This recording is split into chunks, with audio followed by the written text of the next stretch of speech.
Bonjour à tout le monde. Le 25 mai est la journée internationale des enfants disparus, en mémoire d'Ethan Patz, garçonnet new-yorkais kidnappé puis tué sans doute aussi il y a près d'un demi-siècle déjà.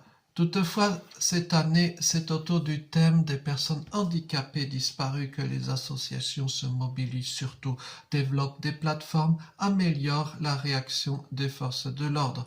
Et qui pourrait être contre?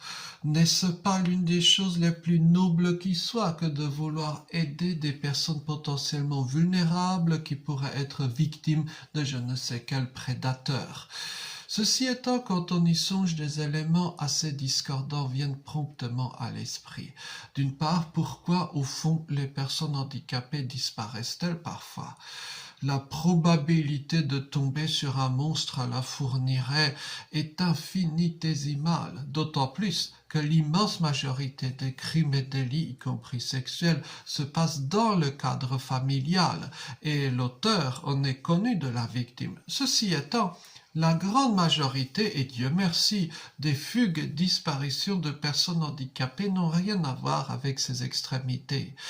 Les disparitions et fugues de personnes handicapées, tout comme chez les personnes dites valides, procèdent d'un problème d'environnement où la personne vit. Et au cours de mes années de militantisme, j'ai pu entendre nombre d'histoires de ce type. Entre le jeune homme qui essaye de fuir un établissement médico-social qui ne lui correspond absolument pas et qui ne respecte pas les règles de bonne pratique, jusqu'à la jeune femme autiste qui essaye de fuir un prédateur sexuel familial en se réfugiant dans diverses caves. Toujours ou presque, la fin de la cavale est la même. La police ou la gendarmerie, alertés par la famille ou une association, finissent par capturer le fugitif, le replongent dans l'environnement toxique d'où il essayait de s'évader, sans oublier un passage par l'asile d'aliénés en hospitalisation de force. Une chose saisissante, c'est pourquoi les disparitions de personnes handicapées sont-elles assimilées aux disparitions d'enfants? Pourquoi la parole de la personne handicapée, s'agissant par exemple de sa décision de fuite, est assimilée à une réaction aberrante qui relève de la médecine ou de la psychiatrie pour être supprimée?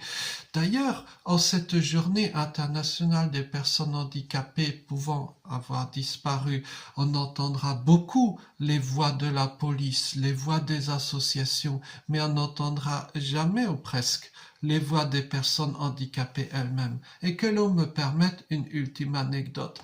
Cela se passe dans le sud de la France où j'ai l'habitude de visiter un certain établissement pour personnes handicapées. En arrivant sur les lieux, j'ai pu voir que des travaux y étaient en cours. J'ai questionné le directeur, alors je me doutais un peu de sa réponse. Il s'agissait en fait de travaux de surélévation de la clôture. Beaucoup, oui, d'établissements pour personnes handicapées se transforment en bunkers ces dernières années. Et en l'occurrence, le directeur m'avait expliqué qu'un jeune homme avait l'habitude de fuguer et aller voir une dame qui habite dans les parages. Alors, je lui avais répliqué à ce directeur, peut-être que si vous proposiez des activités plus intéressantes que l'honorable voisine, peut-être que le jeune homme ne fuguerait plus. Long silence de la part du responsable. À mon sens, que l'on soit valide ou handicapé, pouvoir fuir son lieu de vie est l'ultime moyen de préserver sa liberté humaine. L'ôter, même au profit d'une cage dorée, est particulièrement indigne d'un être humain. Merci beaucoup, bonne journée.